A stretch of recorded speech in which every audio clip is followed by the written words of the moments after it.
Et salut tout le monde, c'est Petit Ninja. Aujourd'hui on se retrouve pour une nouvelle vidéo, la suite et la fin de cette réalisation sur le RX78 3.0, puisque j'en suis donc à l'étape du panel lining. Et pour cette vidéo, je vais vous présenter donc la technique des jus, ce qu'on appelle donc des jus à l'énamel, c'est-à-dire qu'on va utiliser une peinture de nature différente que la peinture que vous avez utilisée pour peindre le Gundam, c'est-à-dire que par exemple moi là j'utilise ces petits pots là, donc c'est des pots Humbrol, vous voyez, c'est de l'énamel. Donc contrairement à l'acrylique, elle se dilue pas du tout à l'alcool à 90 degrés, mais à l'essence F en fait, donc qui va être son diluant.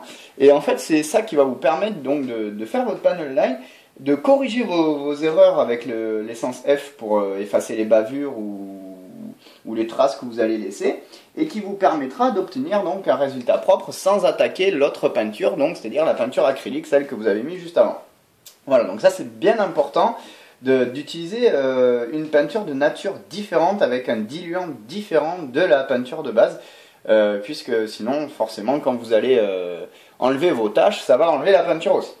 Donc pour bien réaliser un panel line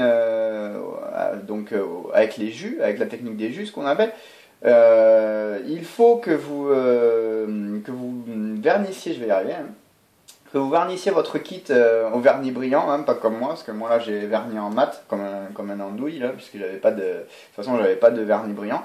Mais le mieux c'est quand même ça marche, hein, moi je le fais, ça marche, mais le mieux c'est d'avoir un vernis brillant, simplement puisque la peinture va mieux glisser dans les structures, donc dans les lignes de structure, dans les panels.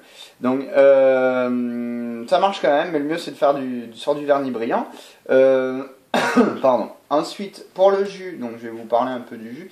Il faut avoir quelque chose de très dilué, de très liquide. Alors je sais pas si on va bien voir là sur la vidéo, mais là j'ai quelque chose qui est très liquide. Vous voyez, j'ai mis quelques gouttes d'énamel gris comme ça, et j'ai fortement dilué à la pipette comme ça, à la pipette à sauce avec de l'essence F. J'ai fait un peu au pifomètre et vous voyez la consistance que j'ai là est vraiment pas mal.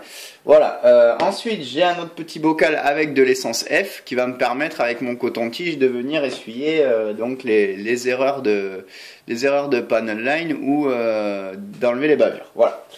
Je vais essayer de vous montrer un peu ce que ça a donné. Alors, je sais pas si on voit bien. Voilà, donc vous voyez que là par exemple il y a des bavures encore, je vais y arriver ici, voilà, il y a encore des petites bavures et vous voyez que le reste par contre a été nettoyé. Par exemple si je prends ce côté là, vous voyez que il est nickel, voilà, là ça, vous voyez ça a été fait au panel line avec les jus. Donc vous voyez ça fait un résultat qui est quand même plus fin qu'au marqueur, hein, quand même. On a quelque chose de beaucoup plus fin et de plus joli. C'est pas évident, hein, je vous garantis, je me suis un peu arraché les cheveux, mais ça va, c'était moins pire que quand j'ai fait mes dilutions pour l'aérographe. Mais ça reste quand même, c'est pas évident d'un premier abord comme ça, donc je vais vous montrer. J'aimerais bien qu'il me fasse mon focus, ça serait pas mal. Allez, focus. Ouais. Ça a l'air pas mal là, je vois pas très bien. Donc là je vais venir frotter délicatement avec mon coton-tige qui a de l'essence F. Et vous voyez, hop, j'enlève les bavures. Et d'ailleurs vous voyez que ça a même enlevé un peu plus que les bavures, parce que ça m'a enlevé un peu de peinture qui était dans la ligne de structure. Hop, là je suis hors champ, voilà, ça commence bien. Donc là je suis venu frotter légèrement comme ça. Et vous voyez, ça m'a enlevé les bavures. Je suis toujours hors champ, voilà, ça m'a enlevé les bavures, mais ça m'en a enlevé un peu là. Donc je vais en remettre après, c'est pas bien grave. Donc concrètement, comment on fait pour déposer notre peinture dans les lignes de structure. Donc je vais essayer de vous montrer, je sais pas si on va bien voir, ce serait cool qu'on le voie, mais je suis pas sûr du tout de moi. Donc j'ai ma peinture très diluée, j'en prends sur un pinceau très fin, vous voyez qu'il est très fin, et je vais venir déposer une goutte dans les lignes de structure. Et logiquement, voilà, ça va. Là on le voit légèrement, la peinture glisse par capillarité dans les lignes de structure. Donc moi ça glisse pas très bien, je vais vous expliquer pourquoi. C'est parce que j'ai verni en mat. En vernissant en brillant, ça glisse mieux. Là, hop là, ça y est, là ça a bien glissé. Donc j'espère qu'on le voit bien, parce que je peux pas tout faire en même temps. Regardez comment je cadre et regardez où c'est que je dépose ma goutte. Donc je sais pas trop. Hop, est-ce que ça va le faire?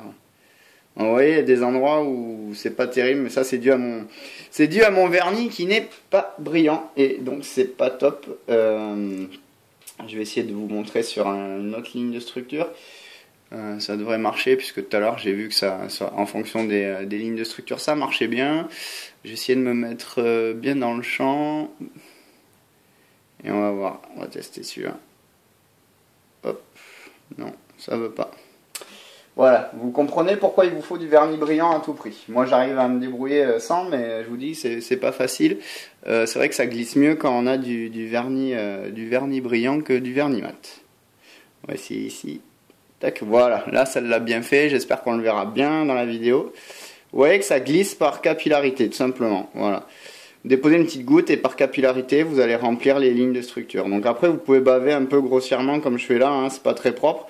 Mais de toute façon, vous allez venir nettoyer après avec votre coton-tige une fois que ça aura un peu séché.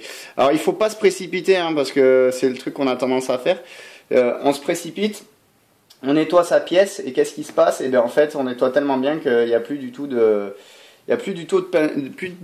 peinture pardon, dans les lignes de structure, un peu ce que vous avez vu tout à l'heure. Donc il ne faut pas hésiter à prendre son temps et à laisser bien sécher les lignes de structure, pour ensuite venir les nettoyer, puisque sinon tout ce que vous aurez fait, vous l'aurez fait pour rien. Alors je vais essayer de vous remontrer ici. Voilà, là celui-là il était beau. Je sais pas si on le voit bien, mais celui-là il était beau, ça a bien glissé. Et celui-là, voilà, il glisse doucement. J'ai plus beaucoup de peinture sur mon pinceau. Voilà, il faut penser à remettre de la peinture régulièrement. Tac, voilà, comme ça. Là c'est pas mal, on l'a bien vu. J'espère que ça rendra bien la vidéo, parce que là j'expérimente un peu, hein. Et vous me direz ça de toute façon en commentaire. Hop, voilà. Voilà, vous voyez un peu, bon vous avez eu le principe. Donc une fois que vous avez fait ça, vous laissez sécher un peu, hein. Moi à la limite ce que je vous dirais c'est, si vous faites une jambe, vous en faites une complète. Une fois que vous avez fini la première, vous attaquez la deuxième.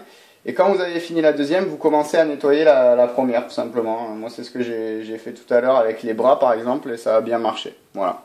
Je vais vous remontrer un peu de nettoyage, vite fait, histoire que vous voyez. Donc là, on voit que il y a du surplus, donc je vais juste, vous voyez, sans appuyer, sans forcer, je fais juste passer mon coton-tige avec de l'essence F, là où il y a du surplus. Alors, essayez pas de trop gratter, ni de trop frotter, sur la partie qui est peinte. Là c'est flou, c'est pas cool. Hop, est-ce qu'il va me refaire un joli focus? Allez, voilà. Vous voyez, il n'y a pas besoin de trop frotter, hein. Faites en sorte que votre coton-tige soit pas imbibé non plus d'essence F, hein, parce que alors là je vous garantis que c'est sûr et certain, vous allez faire plus que du nettoyage. Vous allez carrément décaper tout ce que vous aurez mis, quoi, hein, comme peinture, hein. C'est-à-dire que si vous avez fait un joli panel line, il est bien réussi, tout ça, et vous avez juste une petite bavure, et vous décidez de l'enlever avec votre coton-tige, mais celui-ci il est imbibé d'essence F, bon là je vous garantis ce que vous avez fait, ça va disparaître. Voilà. Donc c'est à vous de voir.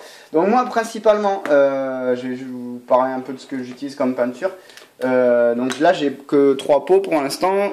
Moi ce que j'utilise c'est du noir pour tout ce qui est pièces rouges et bleues, du gris anthracite pour tout ce qui est blanc, et du orange pour tout ce qui est jaune. Par exemple, je sais pas si on le verra bien là parce qu'il est très léger, mais pour la collerette jaune je mets du panel line orange en fait, donc de la peinture orange. Est-ce qu'il va me faire le focus? Je sais pas, bon, je vous le montrerai en photo de toute façon quand il sera fini.